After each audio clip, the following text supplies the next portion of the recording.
Occasion ఏదైనా location ఎక్కడైనా తెలుగువారి వేడుక అంటే ఆలివ్ మిఠాయి ఉండాల్సిందే.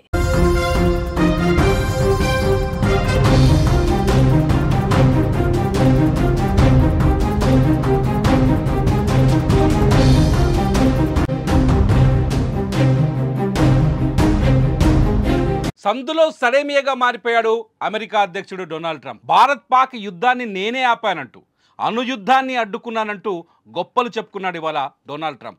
డొనాల్డ్ ట్రంప్ కొద్దిసేపటి క్రితమే ప్రపంచ మీడియా ముందు భారత్ పాక్ యుద్ధ పరిస్థితులపై ఆయన మాట్లాడారు.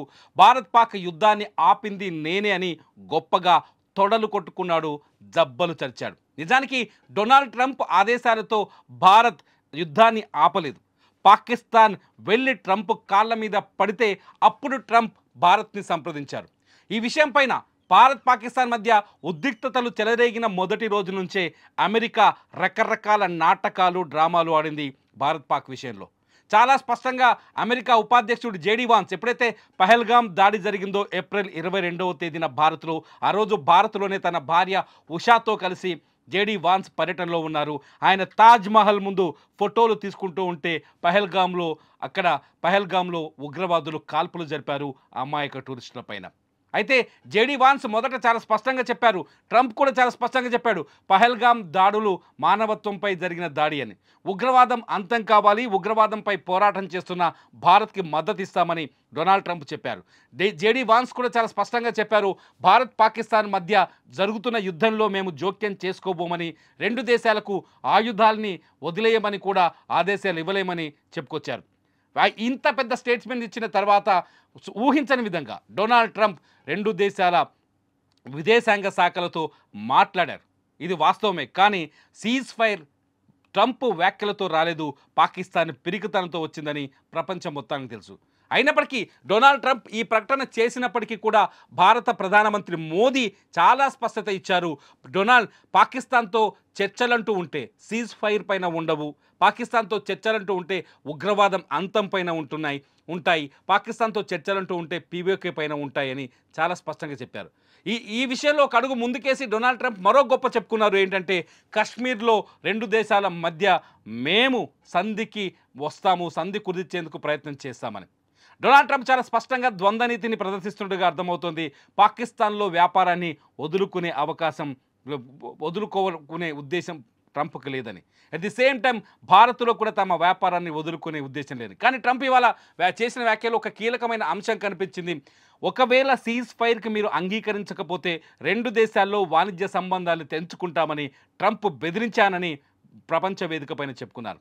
ఇది సాధ్యమయ్యే పని ఎప్పటికీ కాదు, ఎందుకంటే అమెరికాకి వ్యాపార విషయంలో చాలా అవసరం. డొనాల్డ్ ట్రంప్ చేసిన ఈ వ్యాఖ్యలతో ఒక్కసారిగా భారత జాతి మొత్తం నిర్ఘాంతపోయింది, ట్రంప్ని కొత్త కోణంలో చూస్తోంది. అమెరికా పెద్దన్న పాత్ర పోషిస్తుంది అంటే ఇలా గొప్పలు చెప్పుకునే పాత్ర పోషిస్తుంది ఎందుకనే ఒక ఆలోచన తెరపైకి వచ్చింది. డొనాల్డ్ ట్రంప్ కొద్దిసేపటి క్రితమే అమెరికా ఉపాధ్యక్షుడు జేడీ వాన్స్ అలాగే విదేశాంగ కార్యదర్శి మార్క్ రూబినోకి ధన్యవాదాలు చెబుతూ మీ వల్లే పాకిస్తాన్, మీ వల్లే ఇండియా చర్చలు జరిపాయి, సీజ్ ఫైర్కి అంగీకరించాయని. కానీ కొద్దిసేపటి క్రితమే ప్రధాని మోదీ ఒక స్పష్టత ఇచ్చారు, పాకిస్తాన్తో చర్చలు లేవు అని. ఒకవేళ చర్చలంటూ ఉంటే పీఓకే కోసం మాత్రమే ఉంటాయని. అట్ ది సేమ్ టైం ఇంకొక విషయాన్ని కూడా చాలా స్పష్టంగా చెప్పారు. పహల్గామ్ దాడి తర్వాత పాకిస్తాన్పై ఎటువంటి చర్యల్ని ప్రకటించారో ఆ చర్యల్ని ఉపసంహరించుకునే వీలు కూడా లేదని చాలా స్పష్టంగా చెప్పారు ప్రధాని మోదీ. ఆ చర్యల్లో మొట్టమొదటిది సింధు జలాల నిలుపుదల. పాకిస్తాన్కి సింధు జలాల నిలుపుదల చేస్తామని 1961లో కుదిరిన ఈ ఒప్పందాన్ని రద్దు చేసింది భారత ప్రభుత్వం. దీన్ని పునరుద్ధరిస్తామని ఎక్కడా చెప్పలేదు ప్రధాని Modi. At the same time Bharat Pak సరిహద్దుల మూసివేత, ఈ మూసివేతని పునరుద్ధరిస్తామని తిరిగి తెరుస్తామని కూడా ఎక్కడా చెప్పలేదు ప్రధాని Modi. At the same time భారత్లో ఉన్న పాకిస్తానీలను వెళ్ళిపోమని చేసిన ఆదేశాలని కూడా వెనక్కి తీసుకుంటామని చెప్పలేదు. అంతేకాదు భారత్ పాక్ దౌత్య కార్యాలయాల్లో తగ్గించిన సిబ్బంది విషయంలో కూడా తమ మాటని వెనక్కి తీసుకుంటామని ఎక్కడా ప్రధాని మోదీ చెప్పలేదు. కానీ ఈ విషయాలన్నింటినీ ఈ పక్కన పెట్టి కేవలం కాల్పుల విరమణ, రెండు దేశాల మధ్య జరుగుతున్న కాల్పుల విరమణను ఆపేసినందుకు అణుయుద్ధాన్ని ఆపేశానని చెప్పుకుంటున్నాడు డొనాల్డ్ ట్రంప్. డొనాల్డ్ ట్రంప్ వ్యాఖ్యల్లో స్వార్థం స్పష్టంగా కనిపిస్తోంది. అమెరికా గొప్పది, ప్రపంచంలో వేరే మరే దేశం గొప్పది కాదు అనే విషయం కనిపిస్తుంది. కానీ మోదీ వ్యాఖ్యలు చాలా స్పష్టంగా రెండు విషయాలు కనిపించాయి. ప్రపంచంలోనే అత్యంత అధునాతన ఆయుధాగారం భారతదేశం దగ్గర ఉందని, ఎటువంటి యుద్ధ సామాగ్రి ఎదురైనా, ఎటువంటి యుద్ధ దాడులనైనా తట్టుకునే శక్తి భారత్ దగ్గర ఉందనే విషయాన్ని మోదీ వ్యాఖ్యలతో అర్థమయ్యింది.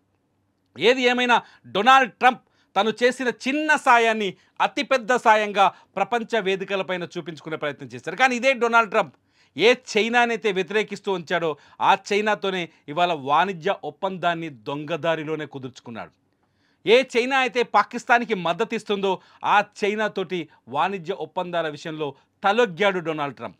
మొదట చైనా పైన ఆంక్షలు విధించినప్పటికీ ఆ తర్వాత తలొగ్గాడు డొనాల్డ్ ట్రంప్. ట్రంప్ పాకిస్తాన్ ద్వారా కూడా తనకు మేలు కావాలని కోరుకుంటున్నాడు.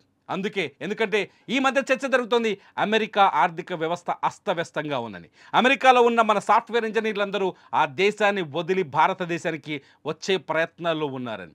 అందుకే డొనాల్డ్ ట్రంప్ అమెరికా ఆర్థిక వ్యవస్థను కాపాడుకోవడం కోసం, నష్టపోయిన ఆర్థిక వ్యవస్థని పునరుద్ధరించడం కోసం, పునరుజ్జీవం పోయడం కోసం భారత్ పాక్ మధ్య తనేదో మాట్లాడి చర్చల్ని సంధిని కుదిర్చాననే ఫీలింగ్ని ప్రపంచానికి చాటుతున్నాడు. వాణిజ్య సంబంధాలని తెంచేస్తానని హెచ్చరించానని చెబుతున్నాడు డొనాల్డ్ ట్రంప్. ట్రంప్ చెప్పుకుంటున్న ఈ గొప్పలు మీకు ఎలా అనిపిస్తున్నాయి? నిజంగా ట్రంప్ ఓవర్ యాక్షన్ చేస్తున్నాడా లేదా? ఈ వీడియో కింద ఖచ్చితంగా కామెంట్ చేయండి. నాకు కామెంట్ చేసే ముందు మీరు ట్రంప్ వ్యాఖ్యల్ని కూడా ఒకసారి పునఃపరిశీలించండి. చూస్తూనే ఉండండి సుమన్ టీవీ.